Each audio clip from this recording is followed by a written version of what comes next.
ఆస్తిపాస్తులు, స్థలాలు, పొలాన్ని అన్ని అమ్ముకొని అపోస్తుల పాదాల దగ్గర పెట్టాం, మేము నీ కోసం నమ్మకంగా నిలబడతాం దేవా అంటే దేవుడు ఇంకొక పరీక్ష పెట్టాడు. స్తోత్రం. పేతురుని తీసుకెళ్లి జైల్లో పెడితే ఆ సంఘం అంతా ఏం చేస్తుందంటే ఆసక్తిగా ప్రార్థన చేస్తున్నారంట. స్తోత్రం కలుగునుగా.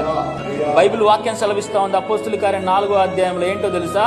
వాళ్ళకి ఏమీ కూడా కొదువే లేదంట, వాళ్ళకి ఏమీ కూడా కొరత లేదంట. వాళ్ళకి సమృద్ధిని దేవుడు అనుగ్రహించాడు. ఎందుకు అనుగ్రహించాడు అని అంటే వాళ్ళు కొంచెంలో నమ్మకంగా ఉన్నారు. ఎవరు లేరుగా, మాకు వాక్యం చెప్పి అయ్యగారు లేరు, మాకు ప్రార్థన చేసి అయ్యగారు లేరు, అభిషక్తుడైన సేవకుడు పేతురు లేడు అని చెప్పి వాళ్ళందరూ ఆగిపోలా. వాళ్ళు ఏం చేశారు అని అంటే దేవుడు చూస్తున్నాడు మమ్మల్ని. ఎవరు వచ్చినా రాకపోయినా ఒకరితో మీరు పెట్టుకోవద్దు. దేవుడికి నువ్వు కావాలా, నీకు నీ కుటుంబం కావాలా? రాండి, దేవుడి సన్నిధికి రాండి. ఒకరితో సంబంధం లేదు, దేవుడు చూస్తూ ఉంటారు. దేవుడు ఏమన్నాడంటే తలుపు వేసుకుని రహస్యంగా ప్రార్థన చేద్దాం. దాని అర్థం ఏంటో తెలుసా? ఎవ్వడు లేకపోయినా మనం ఒంటరిగా కూర్చొని రహస్యంగా ప్రార్థన చేస్తుంటే అప్పుడు దేవుడు చూస్తాడంట. స్తోత్రం కలుగునుగాక.